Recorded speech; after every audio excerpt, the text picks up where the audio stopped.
नमस्कार दोस्तों। तो कैसे हो आप सब लोग।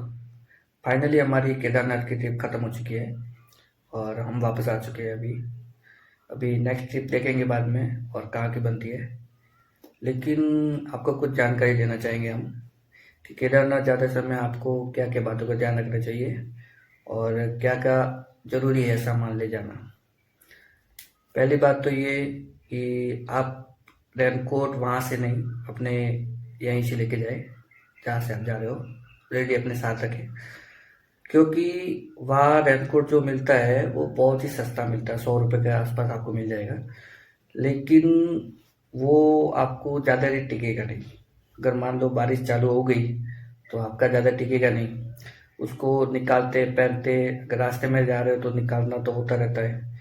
हमारा ऐसा हुआ था कि हम रास्ते में निकाल, जहाँ खाना खा रहे थे तो निकाल देते थे, फिर वापस पहनते थे, निकालते उसमें ही फट गया था वो आधे रास्ते में ही।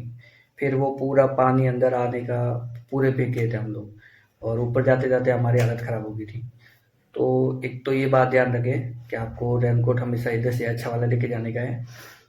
उस दूसरी बात, अपने साथ हमेशा कपूर जरूर लेके जाए, क्योंकि ऊपर ज़्यादा जिसकी सांस की तकलीफ रहती है वो हमेशा ध्यान रखे, क्योंकि आपको कपूर ले जाना बहुत ज़रूरी है, नहीं तो आपको तकलीफ आ सकती है ऊपर। फिर रास्ते में अपने पास हमेशा पानी की बोतल नीचे से ही रख ले अपने पास, और वो बीच बीच में पड़ते रहे, आपको मिल जाएगी, सुविधा बहुत है। और खाना भी खाते रहे, रास्ते में खाना खाना बहुत ज़रूरी है, खाते खाते जाए। थोड़ी देर चढ़े फिर खाए, थोड़ी देर रुके, ऐसे चलता रहेगा। क्योंकि आप भूखे अगर मान लो ऊपर गए तो आपको तकलीफ हो सकती है। लो, अपने साथ मेडिसिन रखे हमेशा।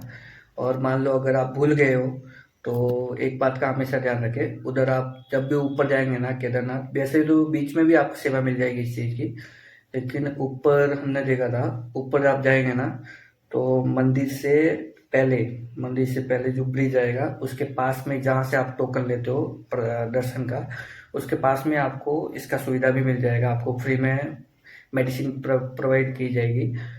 उसके बाद में अगर आप कैंप देने का सोच रहे हो या सस्ते बजट में देख रहे हो तो थोड़ा मंदिर से दूर ट्राई करो, क्योंकि दूर ट्राई करेंगे तो आपको सस्ते में कैंप मिल सकता है। क्योंकि आप जितना मंदिर के पास में जाएंगे उतना ही कैंप का रेट हाई हो जाता है। हमने थोड़ा लगभग 1 किलोमीटर दूर रखा था कैंप। हम 4 जने थे, हमारे को पर पर्सन 300 रुपये के आसपास गिरा, 300 रुपये गिरा था पर पर्सन। और 300 रुपये गिरा था हमारे को। तो ये आपको एक हो सकता है, और अगर आपके पास बजट अच्छा है तो आप मंदिर के पास भी ले सकते हो। वहाँ भी आपको 400 500 रुपये, 500 रुपये के आसपास मिल जाता है उधर भी। रूम लेने गए तो रूम का किराया थोड़ा हाई रहता है मंदिर के पास। हमने ट्राई किया था लेकिन हमारे को बोला था, चल उस समय 18,000 के आसपास बोला था।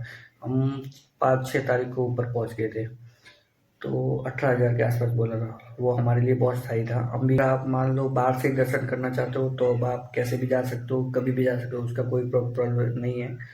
लेकिन अगर आप मंदिर में शिवलिंग के साथ में स्पर्श दर्शन करना चाहते हो, उनके ऊपर जल चढ़ाना चाहते हो, तो अपना रजिस्ट्रेशन करवा के ही जाए, क्योंकि उधर बहुत सिक्योरिटी रहती है, आपको 90% आपको चार्ज नहीं मिलेगा। और फिर भी मान लो कि आपसे हो गया है, आपसे नहीं हो पाया, या कुछ मिस्टेक, अचानक प्लान बन गया जैसे हमारा बना था, तो आप एक काम कर सकते हो। आपको रात को कम से कम, रात को 12 बजे से लेके 4 बजे से पहले पहले लाइन में जाके लग जाए, उधर प्रसाद वरसाद लेके लाइन में लग जाओ, ताकि आपकी उधर चेकिंग नहीं होगी। क्योंकि चेकिंग 5 बजे के बाद में ही स्टार्ट होती है, और 5 बजे के बाद में ही आपको टोकन पूछा जाता है, उससे पहले कोई नहीं है। तो आप जा सकते हो। हमारे में 2 जने थे जिनका रजिस्ट्रेशन नहीं था, फिर भी हम चले गए थे आराम से, और हमारा शांतिपूर्वक दर्शन भी हो गया था, क्योंकि आगे कोई चेक नहीं करता,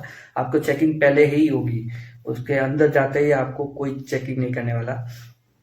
तो ध्यान से जाए, और हो सके जितना तो रजिस्ट्रेशन करवा के जाए आप, ताकि आपको, क्योंकि हम रात को कम से कम 12 बजे लाइन में लगे थे, उस समय -8 डिग्री तापमान था, तो ज़्यादा लोगों की हालत ख़राब हो जाती है उस समय। तो उस बात का आप ध्यान रखें, ज़्यादातर कोशिश करें कि आप रजिस्ट्रेशन करवा के जाए, ताकि आपको परेशानी नहीं हो। बंजिंग जंपिंग और रिवर क्राफ्टिंग के बारे में सोच रहे हो, क्यों जो आप पहली बार अगर कर रहे हो, आपने कभी नहीं किया है, और अगर करने का सोच रहे हो कि हम ऋषिकेश में करें, तो उसके लिए बेस्ट रहेगा आपके लिए कि आप बाहर से ही एजेंट थ्रू पैकेज बुक करें। हमने एजेंट थ्रू पैकेज बुक किया था। हमारे को जहाँ बस स्टॉप है अपना ऋषिकेश का, वहाँ पर आप बहुत सारे एजेंट मिल जाएंगे वैसे, और बाकी जगह भी है, लेकिन हमने उधर से करवाया था। उधर से हमारे को 2 लोगों का बंजिंग जंपिंग और रिवर क्राफ्टिंग पूरा पैकेज था। उसमें एक जने का खर्चा आया था 2700 रुपये। तो आपको वहाँ से सस्ता गिर जाएगा। उसमें हमारे को, अगर आप पहली बार कर रहे हो तो आपके लिए बहुत अच्छा है वो, क्योंकि उसमें आपको 85 मीटर का बंजिंग जंपिंग मिल जाएगा। उसके साथ में 24 24 या 16 किलोमीटर की रिवर क्राफ्टिंग मिल जाएगी।